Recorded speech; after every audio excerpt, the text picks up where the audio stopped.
We all know stereotypes are powerful, but are they accurate? For decades, scholars have debated this question but have been limited by the lack of relevant large-scale social data. Our study addresses this challenge for stereotypes about age and gender, since age provides an objective anchor we can use to measure stereotype accuracy. Anecdotally, women face pervasive pressure to appear young, and evidence from the workplace suggests that adult women are often referred to as girls. How widespread is this bias, and does it distort people's judgments of women and men in the workplace and beyond? We developed the first systematic analysis of gender and age associations across not only images and videos online from Google, Wikipedia, IMDb, and YouTube, but also billions of words from social media. In both visuals and words, women are consistently portrayed as younger than men. Importantly, these findings in images and videos hold regardless of whether we measured gender and age based on human judgments, machine learning classifications, or even objective information on the actual age and gender of the people depicted. Strikingly, the fact that we observe this bias in text suggests that the association between women and youth is not an artifact of visuals alone, such as cosmetics or image filters.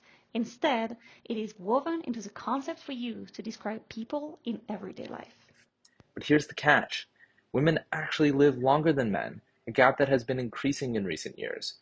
Moreover, US Census data reveals no actual age gap between men and women in the workforce. In fact, when we compare our results to the ages of men and women across industries, we see that online images show us the exact opposite of reality. Whenever women are older than men in a given occupation, online images of these occupations show us women who are younger than men. Even more concerning is our finding that this bias is strongest for online images of high status and high paying occupations like CEOs or doctors.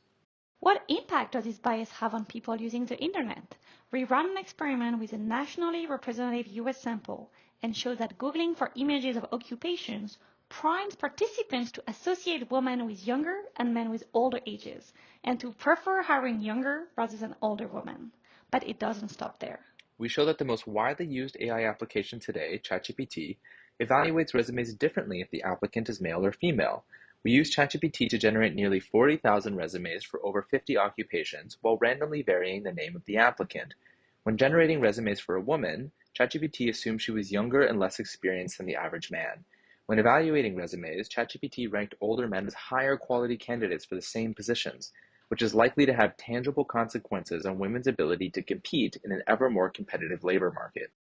Overall, our study shows that age-related gender bias is a culture-wide statistical distortion of reality, pervading online media through images, videos, text, search engines, and even generative AI. To fight pervasive cultural inequalities, the first step is to recognize how stereotypes are coded into our culture, our algorithms, and our own minds. If you are curious to learn more, please read our paper on the Nature website.